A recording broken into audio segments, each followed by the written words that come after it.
이제 곧 8월도 지나면 많은 가정에서 자녀들을 대학으로 보내게 되겠습니다.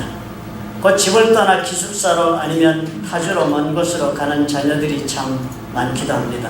한국에서와는 많이 다른 것 같아요. 이렇게 대학을 가면서 집을 떠나는 것만 다른 것이 아니라 한 가지 또 많이 달라도 정말 다르다 싶은 것은 대학을 가는 청년들에게 제가 질문을 해보면서 발견하게 됩니다. 앞으로 대학에 가면 청년은 무엇을 전공하려고 합니까? 이렇게 물으면 많은 수의 청년들이 대답을 하기를 아직 결정하지 않았다, 그렇게 대답을 합니다. 무엇을 공부할지는 차차 대학에 가서 공부해 가면서 결정할 것이라는 말을 듣는 것입니다. 대단히 부러운 답을 듣습니다. 한국에서는 우리는 그렇지 못했기 때문이에요. 아마 한국은 지금도 그런 것으로 알고 있습니다. 대학을 들어갈 때 이미 입학 시점에서 무슨 과에 들어가서 내가 무엇을 전공할지를 결정하고 들어가야 합니다. 그리고서는 그것만 4년 동안 공부할 수 있고, 그리고 공부한 다음에 그 길로 가야 하는 것이 한국의 대학 제도가 아닙니까? 입학한 후에 자신의 결정이 잘못되었다 해서 원하는 대로 바꿀 수가 없습니다.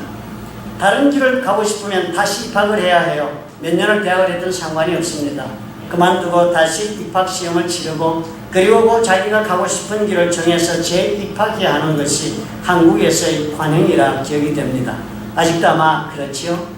그뿐이 아니죠. 한국에서는 그렇지 않고도 인생에 가는 길이 대체로 정해져 있습니다.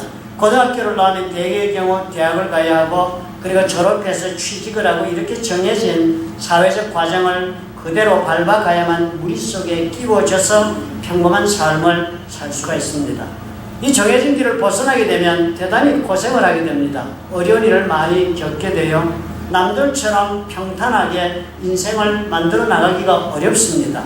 엄청난 대가를 지불해야 할 때도 많고요.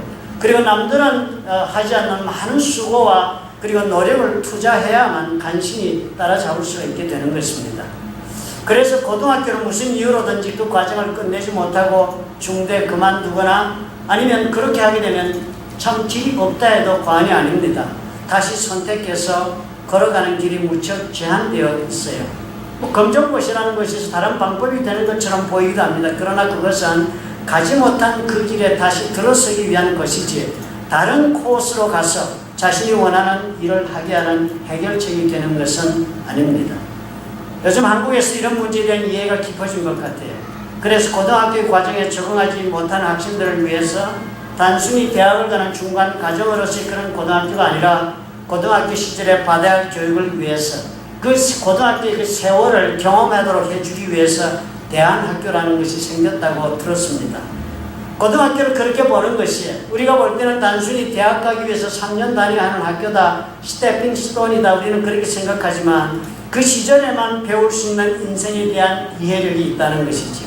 그 시절에만 형성할 수 있는 인격의 깊이가 있다는 것입니다. 그 세월에만 성숙함을 입을 수 있는 감정의 문제가 있다는 것이에요. 이런 모든 것들을 정규적인 학교를 다니지 않은 학생들을 위해서 제공해주는 그런 학교, 그래서 대안학교라 부른다는 것으로 저는 이해를 합니다.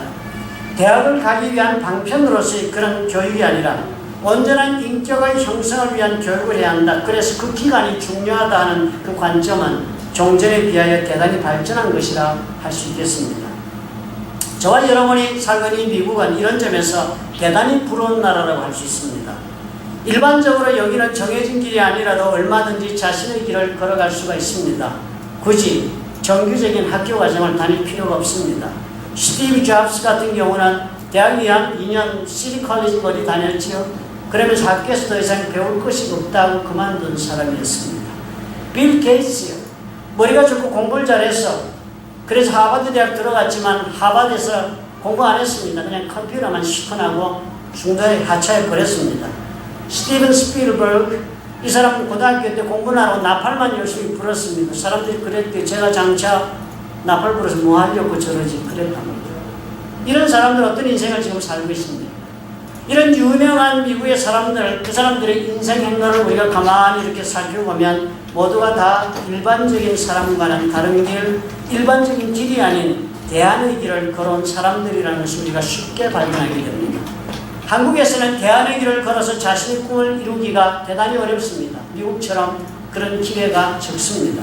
그런 점에서 미국은 얼마나 좋은 나라예요. 대안의 나라예요. 여기는 평범한 인생길 걷지 않은 사람들이 다 모여들어야 할 좋은 나라입니다. 제2의, 제3의 그리고 무한정의 기회가 주어지는 그런 의미의 나라라서 우리가 이 나라를 귀한 나라라 그렇게 부릅니다. 그런데 참 놀라운 것은요. 아마 우리 미국 사람들 사이에 이런 놀라운 대안 사고방식이 자리 잡고 있나 봐요. 그래서 이런 일들이 종교에서도 벌어지고 있다 하는 것입니다. 나에게 이 길밖에 없다고 말하지 마라 하는 것이에요. 사람들이. 나는 대안을 찾아야 하겠다 하면 그것으로 신앙생활도 되는 것으로 알고 사는 것입니다.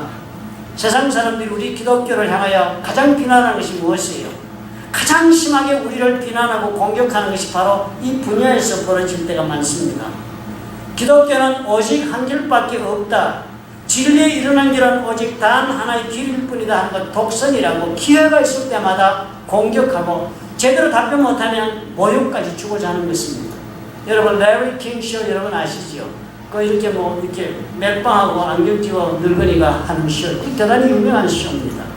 레리 킹쇼에 조엘 오스틴 목사님 여러분 텍사스 레이크우드 처치하신 5만 명씩 모이는 교회잖아요. 미국의 대표적인 교회입니다. 그분이 책만 썼다면 100만 권씩 막 팔리고 그런 목사님이세요. 젊은 목사님 소리 들으면 얼마나 재밌고 은혜롭고 좋은지 몰라요. 용기도 생기고. 그런 조엘 오스틴 목사님 레리 킹쇼에 불려갔습니다. 레리 킹 이 쇼를 주관하는 이 레리는요 작심한 무신론자예요. 질문했습니다. 조엘 오스틴에게 제가 유튜브에서 봤어요. 예수님 말고는 길이 없다는 것은 그것은 당신들의 독선이라고 대놓고 공개했습니다. 근데 못하고 조엘 오스틴 대답을 못하는 거예요. 그 얘기를 정확하게 답변하게 했을 때 생길 수 있는 부작용을 염려해서 그렇게 했죠. 몰라서 말을 안 했겠습니다. 그래서 당대하게 답을 못해요. 어떡하지? 저러면 안 되는데. 렉 워런 목사님의 대답도 나왔습니다. 그분께서도 비슷하게 우유뭉실하면서 어떻게 두리뭉실하고 넘어가는 답변을 해요.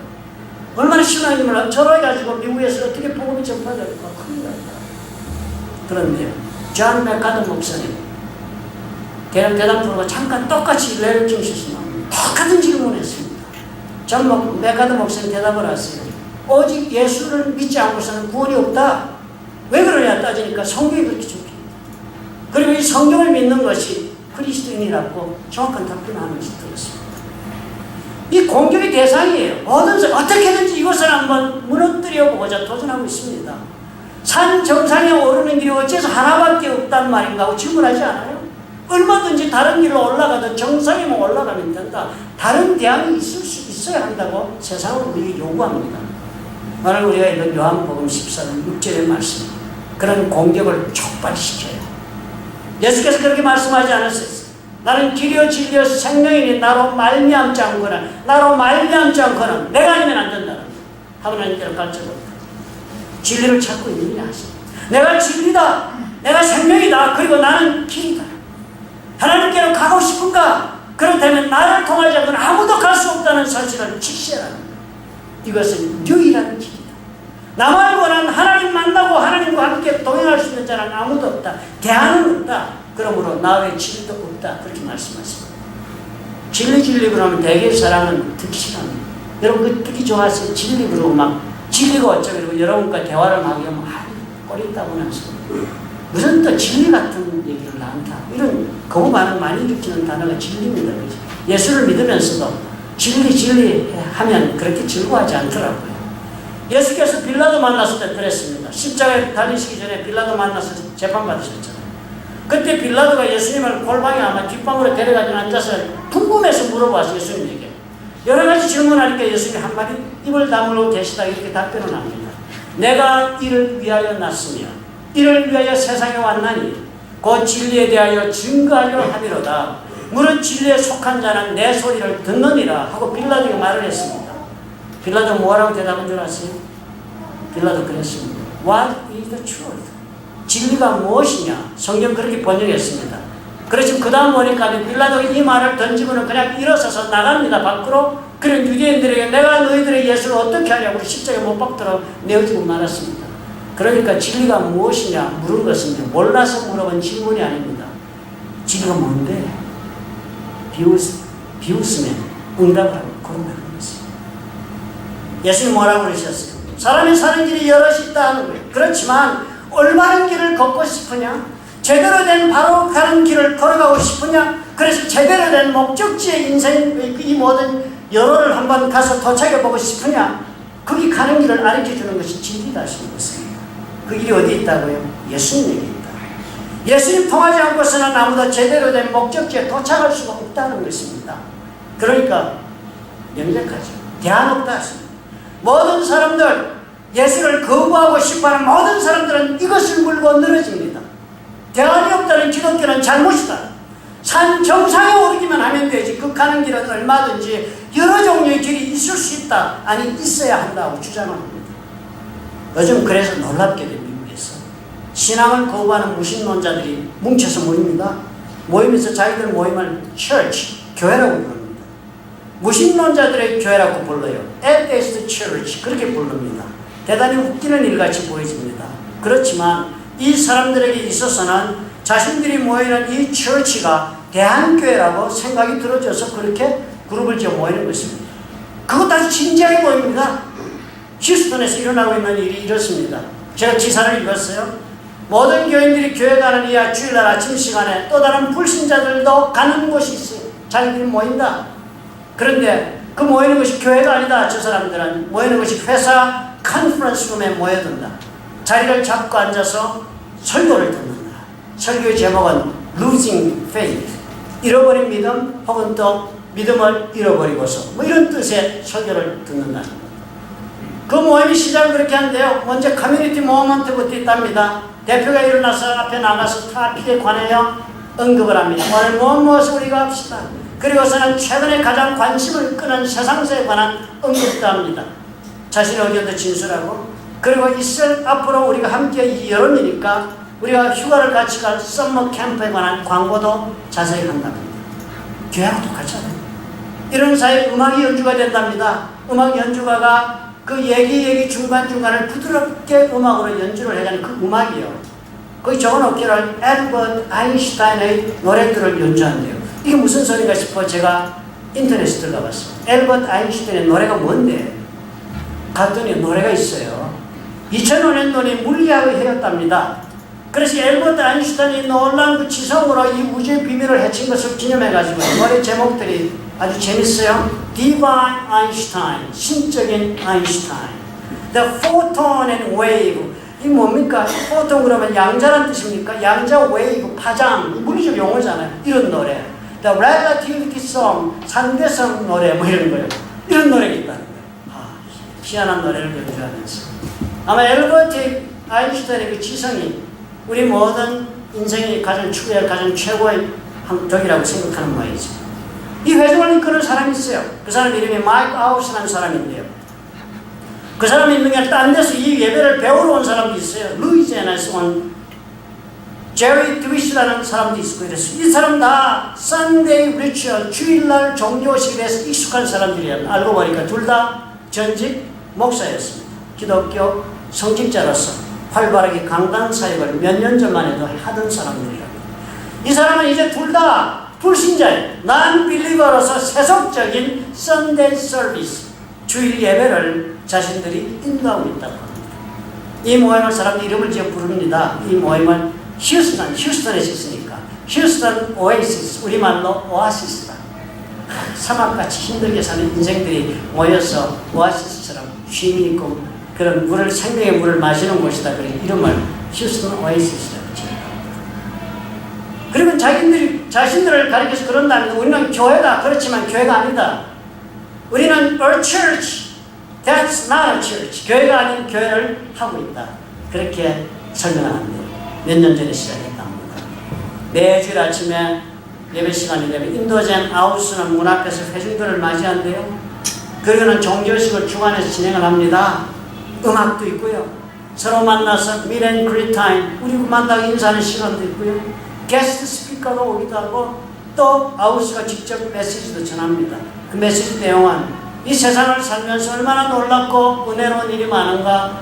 그래서 우리가 참 살만한 세상이다. 힘을 내 살아라. 그리고 용기를 내 살아라. 당신은 그럴듯하게 살만한 모든 것을 갖추었다. 이렇게 격려하는 그런 감정적 위로가 있고 충만이 있는 그런 설교를 한답니다. 그러면서 이 사람 노력한대요. 너무 교회 냄새 풍기지 않아요. 예를 든답니다. 음악이 있어도 함께 부르지는 않는데요. 서로 악수를 하고 인사를 하지만요, 뭐 묵상으로 생각하고 기도 같은 모습을 보이는 것들은 회피한답니다. 그 의식의 내용을 가만히 살펴 모두가 다 교회 의식을 그대로 벤치마킹을 하고 그대로 본따서하는 거예요. 휴스턴 이 오에시스는 스스로 그렇게 정의합니다. 교회 교리에 대해서 믿음을 잃어버린 사람들, 그렇지만 그럼에도 불구하고 옛날의 종교식과 신앙생활, 교회생활에 대한 갈망이 있는 사람들을 위하여 설계가 된 무신론자들의 교회다, 그렇게 설명한다. 믿음은 없는데 더 이상 예수에 대한 믿음은 가지고 싶지 않지만 그래도 교회생활이 그리워서 사람들은 휴스턴 오에시스 모여서는 종교생활을 여전히 다른 모습이지만 계속하고 있습니다. 얼마나 빨리 성장하는지요. 올해는 2배로 넓은 데로 지금 이사갈 준비를 하고 있는 중이랍니다. 여기 말로 런던에 본부를 둔 또 다른 파가 있어요. 썬데이 어셈블리. 꼭 교회 이름 같죠. 썬데이 어셈블리. 전 세계적으로 우리는 섬겨야 된다고 들고 일어납니다. 이 사람들도 섬겨한대요. 그래서 올해 말까지 15개국에다가 100개 이상의 우리가 어셈블리를 세우겠다. 미국이 이미 10개 이상을 세웠답니다. 그리고 지금 2배 정도의 모임이 곧 시작될 준비를 다 마쳐놓고 있다. 미국에서 곳곳에서 이런 모임이 있대요. 펜티코스탈 프리처, 그럼 하나님의 성의 목사님들이 주가 되겠죠. 뭐 성령 운동하는 그런 목사님들, 설교가들. 그런 가운데 이 휴스턴 오에시스와 제리 드위트도 목사였습니다. 휴스턴 오에시스에서 배워가지고는 루이지애나 레이크 차지 가가지고 커뮤니티 미션 채플을 운영한다. 채플. 누가 들으면 이게 교회를 알지 않겠어요? 마을에 많은 하와르라는 이단 목사 있어요. 누구든지 하나님만 믿으면 구원받는다는 유니버설 이단이죠. 이단. 거기 목사 오클라호마 툴사에서 휴머니스트 처치 하고 있어요. 텍사스 북부에 있는 데는 또 한 교회가 처치 오브 프리 토트, 자유사상가들의 교회. 캔서시티에 4월달에 시작됐다면 아웃시를 그대로 본다가지고 곳곳에 지금 막 우죽순같이 서서 많이 모인데요. 순식간에 봉해서 갑자기 물란 이상 가까운 데인데 점점 더 많은 불신자들이 매주일 자신은 사실 무신론자다, 나는 믿지 않는다 하면서도 이런 모임에 출석하기 시작을 하고 있다는 것입니다. 도대체 무슨 일이죠? 교회를 다니던 사람들이 죽어요. 교회는 그리운데 그래서 다시 모이는데 신앙은 싫다. 믿을 수 없다는 것이 여러분 이상하지 않습니까? 이 휴스턴 오에시스를 시작하고 인도하고 있는 마이크 아우스도 이렇게 자신에 관한 고백합니다. 누구를 만나도 이 사람은 자신의 과거의 신앙생활에 관해서 주저하지 않고 신나는 이렇게 고백을 해요. 나는 교회를 다니는 동안 카페테리아 크리스천이었다. 카페테리아 여러분 아시죠? 한국말 카페테리아라고 그러는 것, 식당은 여러분 입장을 내고 들어가면 판 하나 받아가지고 자기 내 눈에 관계없이 먹고 싶은 음식만 골라 먹는 데가 카페테리아라고 우리가 말하는 것입니다. 그래요. 카페테리아 크리스천. 그런 식으로 교회 생활을 했다는 거예요. 그저 사람들 속에 어울려서 내가 먹고 싶은 것만 골라 먹는 식당에 가는 것처럼 나는 교회 가서 내가 필요한 것만 얻고자 하는 그런 교회 생활을 했다는 것입니다. 그리고 이렇게 말해요. 나는 결코 지역에 대하여 믿지도 않았다. 그리고 지금도 믿지 않는다. 수많은 학자들, 미국에서 뿐만 아니라 책을 쓰는 저술가들, 굉장히 영향력 많은 사람들 아닙니까? 이 사람들이 이제 그런 말이에요. 이제는 때가 됐다는 거예요. 이제는 신학을 뺀 종교생활이 필요하다. 이제는 신학이 없는 종교기관을 통하여 우리 모두 유익함을 받는데 우리는 찬성한다 라고 그렇습니다. 그래서 모인대요. 그래서 교회를 한답니다. 주일, 이 사람들도 주일 서비스, 주일 예배가 끝나면은 저들도 우리 똑같이 모인답니다. 카페로 가기도 한답니다. 커피 마시면서 얘기해요. 많은 분들이 그런 얘기 하는데 교회를 떠난 다음에 자기가 지금 어떻게 살고 있는지를 서로 나누고 격려하고 사소한 삶의 소재들도 서로 담론하고 그러면서 이 모임이 중요하다, 우리에게 참 의미가 있는 모임이다 그렇게 생각하고 참석한다. 아우스가 그렇게 정의를 내려 이것이 인간의 본능이다. 같이 모여서 삶을 나누도록 우리가 만들어져서 이것이 필요하다. 그렇지만 이것은 단순한 그런 표현을 넘어서서 이 글을 쓴 기자가 이렇게 썼습니다. 단순한 저들의 표현을 넘어서서 본능적 필요 때문에 모이는 것을 넘어서서 저들의 주일날마다 행하는 그 의식을 보면 그들이 믿는 그 무엇이 그 속에 있기 때문이다 라고 설명을 합니다. 그냥 뭐는 아니다. 그냥 위로하는 게 아니라 그 안에 보면 무엇인가 이것이 꼭 필요하다고 믿는 믿음도 그 안에 들어있다는 거예요. 예수 믿는 것은 아니죠. 그렇지요. 교회를 다니면서 교리에 따라 신앙생활하는 거 그거 받아들일 수 없다 싶어서 나와서는 또 다른 믿음으로 모이는 모임을 만들고 있는 것입니다. 저들은 뭐하고 있는 거예요 지금? 자신들이 알지도 못하는 사이에 대한교회를 지금 하고 있는 거예요. 본인들은 아니라지만. 그런데 이것이 대안이 되겠습니까? 이것이 오직 예수만이 길이 될 필요가 없다 하는 생각을 받쳐줄 그런 대안이 될 수 있겠습니까? 예수님 뭐라 하시는데요? 없다 하는 거예요.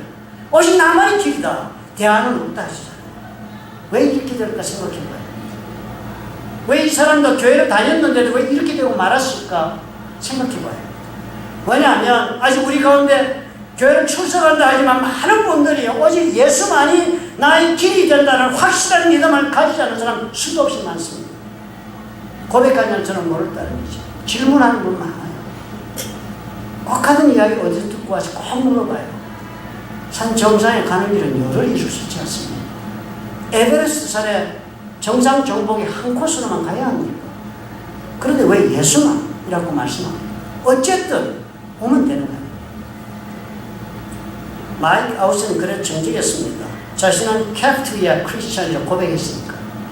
셀 수 없는 많은 사람들이 뭐예요? 내가 원하는 것을 취하기 위해서 교회를 나오고 있는 것이 사실이잖아요. 그래서 그 캡트위아에 내가 원하는 음식이 더 이상 나오지 않으면 내가 갈 필요가 없어지는 것처럼 내 필요를 채워주지 못하는 교회가 무슨 소용이 있는가 그렇게 생각하고 교회 다니시는 분이 한둘이 아닙니다. 무엇이 우리를 이렇게 만들고 맙니까? 왜 그럴까? 우리가 생각해봐야 돼요. 왜 예수만이 길이라는데 우리는 그것에 관심이 없고 마는가? 라는 문제를 생각해봐요. 왜 그럴까? 신앙생활에 대한 기본 이해가 달라서 그렇습니다.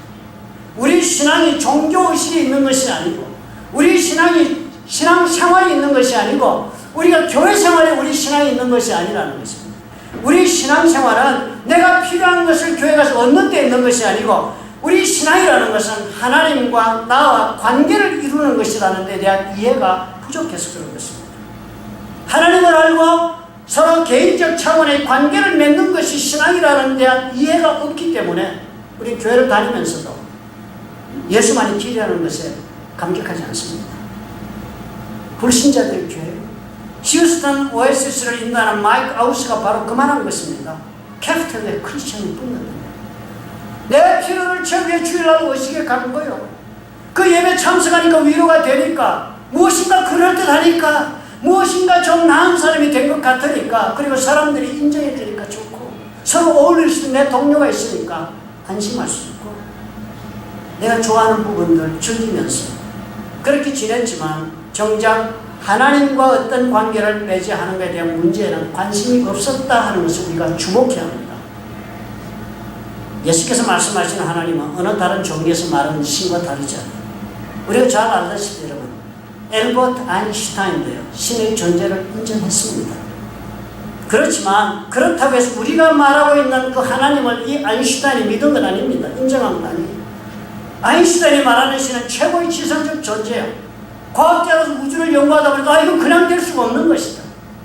어떤 지성적 존재가 초월적 존재가 있으니까 이런 사건이 지금 벌어진 것이다 라는 결론에 도달할 수밖에 없으니까 과학자의 논리적 결론 때문에 그것을 가리켜서 그 최고의 지성적 존재는 신이라고 이 사람 부른 거예요. 더 이상 설명할 다른 단어가 없습니다. 그렇게 이 아인슈타인의 신을 인정했을 뿐 그 신이라는 존재가 인격이 있어서 우리의 현재의 삶과 우주에 직접적으로 자신이 뜻을 세고 관여하면서 운행하는 그런 존재라고 보질 않았습니다. 예수님 말씀하신 하나님은 어떤 하나님이세요? 그 하나님은 우리 사람들처럼 인격을 가진 존재입니다. 생각이 있으신 분이에요. 뜻이 있어. 그래서 그 뜻을 따라 자기가 의지를 가지고 계획을 세우신 분입니다. 그리고서는 그 계획을 가지고 천지만물을 창조하시고 그 가운데 사람까지도 관리하시면서 하나님이 세우신 그 뜻을 자신이 창조한 이 세계 속에 이루어 나가시는 분이 우리가 믿는 하나님, 예수께서 말씀하신 하나님이세요. 아인슈타인과 달라요. 그렇기 때문에 그런 하나님, 우리 모두와 하나님이 일을 해나가시면서 이 관계되는 모든 피조물들과 관계를 맺기를 원하시는 분이 우리 하나님이십니다. 그리고 예수님 그 말씀하십니다. 그런 까닭에 그런 하나님과 관계를 맺기 원한다면 반드시 예수님을 통해요. 그렇기 때문에 예수님 뭐예요? 유일한 길, 다른 대안이 없다. 예수님께서 그렇게 말씀하신 것입니다. 그러면 우리 이것을 생각하고 신앙생활 해야 해요. 나는 지금 하나님과의 관계 맺기를 과연 원하고 있는가? 교회 나오면서 하나님과 나는 관계 맺는 것을 나는 원하고 있는가? 대개의 경우 얼마나 주저합니까? 관계 맺는 건 그렇게 원하지 않습니다. 교회 나와서 하나님 기도하면서 찬양하고 그러면서도 개인적 관계를 맺는 것이 대단히 두려워합니다. 이 개인적 관계는 대단히 중요한 것이에요. 저는 오바마와 관계가 있습니다. 왜냐하면 저는 미국에 사는 미국 시민권자를 가진 사람이니까. 오바마와 나는 미국의 최고 행정 통수권자이고 그 사람은 나는 그 백성인 것처럼 그 국민인 것처럼 그래서 행정력으로 서로 깊은 관계가 있습니다. 그분이 법을 통과하면 나에게 적용이 돼요.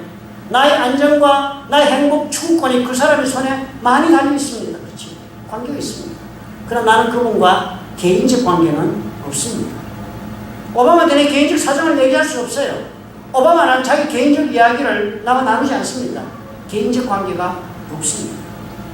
우리 하나님에 대한 관계도 이런 것입니다. 하나님에 대한 기대는 그죠. 우리가 하나님과의 관계가 개인적 관계가 없으니까 그저 내가 원하는 것에 대한 해답을 주는 그런 존재, 나의 필요에 대하여 존재하는 것 이상으로 우리가 마음속에 받아들이기를 원하지 않는 것입니다. 그것은 계시 없었어요. 계식을 인정합니다. 그래, 계시 없었어요. 마치도 많은 아들들, 그런 아들들 보잖아요. 아버지한테. 아들들이 한창 성장해 가면서 사춘기 거치고 이럴 때 이런 모습을 잘 보이는 아버지에게 이런 태도를 가지고 다가옵니다. 아버지로부터 필요한 것을 타내는 것에는 지극한 관심이 있어요. 내가 필요한 것, 그거 없는 데에만 아버지한테 관심이 있습니다. 그러나 이 아이들이 어때요? 아버지와 관계를 깊이 맺는 데는 얼마나 주저하는지 몰라요. 어떻게 해서든지 최소한의 대화를 하기를 원합니다. 원하는 것 받아가기 위해 꼭 필요한 대화만 아버지하고 합니다. 어떻게 하든지 자신에 관해 조금 최소한의 정보를 제공하고 원하는 걸 얻어서 뺑소니 치다. 그리고 최소한의 컨트롤을 받으려고 몸부림칩니다. 부모한테. 아무리 아버지가 자신이 원하는 것을 준다 해도 내가 원하는 건 이상의 관계를 아버지가 요구한다 싶으면 어떻게 해요? 저들은 마음을 탔습니다. 그리고 물러서요. 그리고 반항합니다. 왜 그렇게 됩니까? 아버지와 개인적인 관계를 맺고 싶은 의사가 없어서 그렇습니다. 아버지를 그래서 사랑하고 싶은 마음이 없기 때문입니다. 마지못해 도저히 부인할 수 없는 상대의 아버지니까 그 이상은 자신의 삶 속에서 허락하고 싶지 않은 것입니다. 똑같은 것입니다. 우리가 예수를 믿는다는 것도 하나님에 대한 믿음을 선택 이 모든 것은요, 내가 하나님과의 관계를 맺겠다고 결단하는 것이 신앙생활입니다. 관계라는 것이 무엇이에요? 주고 받고 함께 나누고 누리며 함께 일하고 살아가는 것이 관계입니다. 그것이 관계입니다. 그건 맺겠다는 것이 신앙생활. 우리의 필요만 채우는 것이 목적입니다. 관계를 맺고 깊은 교제를 나누는 것이 우리 신앙의 목표가 되는 것입니다. 그래서 우리가 크리스천입니다. 필요의 충족이나 나의 필요를 채우는 것이 그 다음의 일이 됩니다. 부모와의 관계가 꼭 같은 것입니다. 부모는 어때요? 관계가 아무리 나빠도 관계가 좋아도 자신의 자식을 위해서 할 것은 다 해주는 분이 부모입니다. 그러나 그 이상은 어때요? 그 자식과의 관계에 따라서 얼마든지 변수가 있는 것입니다. 유산을 주는 것은 많은 자식들의 관계에 따라서 유산 배분이 달라지는 것이죠. 기회의 제공도 달라지는 것입니다. 우리 하나님, 우리가 예수를 믿지 않아도 일반적인 은혜를 주십니다. 자신의 피조물이십니다. 비가 골고루 다 내려서 믿는 자들 믿지 않는 자들 골고루 다 이 세상에 살아갈 수 있게 하듯이 하나님은 그렇게 은혜를 골고루 그렇게 부어주십니다. 그러나 정작 그 이상의 개인적 고려, 그 이상의 개인적인 관계에서는 소망의 성취, 그 삶을 통한 그 사람의 능력의 개발, 그리고 하나님의 뜻을 이루지만 내가 하나님과 어떤 관계를 이루고 있는가에 따라서 달라지는 것입니다. 하나님과 우리 사이의 관계가 모든 것 결정입니다. 하나님을 사랑하는 마음으로 다가갈 때만이 관계가 이루어질 수 있고 그리고 발전이 나올 수 있습니다. 그리고 이런 관계 시작은 어디서요? 오직 예수님을 통해서만 이루어질 수 있다. 이것을 이해하지 못하면 우리는 별말을 다하는 크리스천이 될 수 있습니다. 하나님 거룩하신 분. 하나님은 그리스의 세속적인 신들과 다릅니다. 로마의 수많은 신들과 그 우상처럼 정의도 없고 희생도 없고 탐욕으로 조종되는 신들이 아니에요. 우리 하나님은 순수하고 깨끗합니다. 정결하신 분이요 정의의 하나님이세요. 우리 하나님. 그런 분인 까닭에 죄를 그대로 받으실 수가 없습니다. 우리 하나님은. 죄에 대한 청산이 있어야 하는 것이에요. 마치 이런 이야기를 여러분 생각해 보면 될 것입니다. 어린 아들이 집 앞마당에서 흙을 주머니에 장난하고 노는 아이들이 그러잖아요. 어린 나이에 4살, 5살.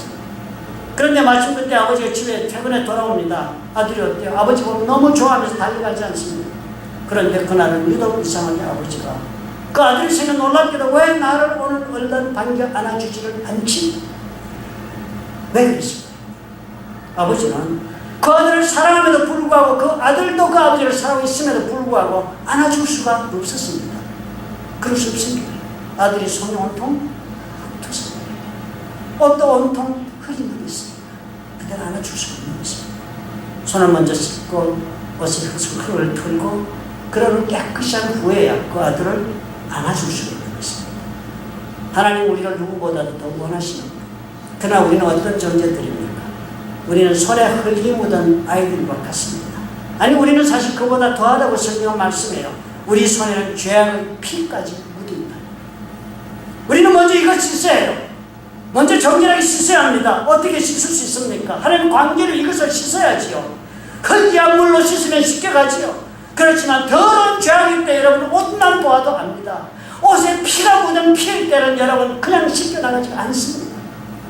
그러나 하물며 영혼에 묻은 죄로 인한 이 피의 때는 여러분 어떻게 씻겠습니까? 십자가에서 주님이 흘리신 그 피가 아니고서는 우리의 죄를 씻을 길이 없다 하십니다. 우리의 지은 죄의 대가가 목숨이기 때문에 그렇습니다. 우리의 죄의 싹 우리의 목숨을 대신해서 죄값을 갚아주시기 위해 예수께서 십자가에 죽으셨습니다. 그 죽으시면서 흘리신 그 보혈이 우리의 죄를 씻으신 것입니다. 그러면 예수의 피값을 믿지 못하시는 분은 자신의 죄에 대하여 후회는 얼마든지 하실지 몰라요. 그러나 진정한 회개는 불가능합니다. 예수 믿지 않으면 후회는 많아요. 그런지 주지 말았어야지. 그러나 회개는 불가능해요. 이런 예수를 믿으면 하나님께서 예수 믿는 그 믿음 보시고 우리 죄를 사해 주시겠다. 예수의 보혈로 영혼의 그 죄의 그 피 묻은 얼룩을 지워주시겠다 약속하시는 것입니다. 그러면 여러분 예수님이 아니고는 길이 없습니다. 하나님께로 갈 길이 다른 길은 없습니다. 하나님과의 관계를 원한다면 여기에는 다른 대안이 있을 수가 없습니다. 죄값을 나 대신 갚아줄 사람은 이 세상에 없습니다. 나 대신 죽어줄 사람은 없기 때문에 나를 위해 죽어줄 사람은 예수님 말고는 없기 때문입니다. 하나님과의 관계를 원하지 않는다면 우리의 신앙은 다 헛것이에요. 캐프테리아 식당에 오신 거예요. 나를 좋아하는 사람과 만나는 것이 좋아서 온 자리예요. 나를 위로해주고 인정해주는 그 말이 필요해서 온 거예요. 그 이상 아무것도 아니에요. 그 이상 아무것도 아니에요. 아무리 내 필요가 채워지고 내 욕구가 채워지고 내 마음에 기쁨이 있다 할지 그곳에서 하나님과의 관계를 이루어 나가는 일이 없다면 교회 오는 것이 헛것입니다. 헛것. 대한교회란 없어요. 교회는 아니지만 교회다는 말이 있을 수가 없어요. 산 정상에만 가면 된다는 말은 말도 아닙니다. 그럼 산 정상에 올라가 보십시오. 하나님은 거기에 계시지 않아요. 나는 산에 올라가고 있다 하시겠지만 하나님은 안 계신 곳으로 하나님 만나게 되는 오직 한 길, 예수밖에 없다는 말, 그래서 대단히 미안하지만 세상 사람들이 해줄 수 있는 유일한 길입니다. 오늘 우리 어떻습니까? 저와 여러분. 이 자리에 계신 우리 모두는 다 이것을 믿습니까? 오늘 캐프테리아 오신 분 혹시 우리 가운데는 계시지 않습니까? 하나님과의 관계를 한번 추구해 보겠다 마음먹고 있습니다. 그리고 한번 하나님께 기도해 보십니다. 주님 나를 도와주시옵소서. 내가 하나님을 알도록 주여 도와주시옵소서. 내가 하나님을 알았어. 하나님과 사랑하는 관계, 주고 받고 함께 나누고 그리고 함께 인생을 경영하는 그런 삶을 사는 사람이 한번 되어보겠습니다. 여러분 그렇게 기도하시면 주님 약속하셨어요. 하나님의 영이신 성령께서 도우시겠다 약속하셨습니다. 믿으시면 아멘 하시기 바랍니다. 믿으시는 줄 압니다.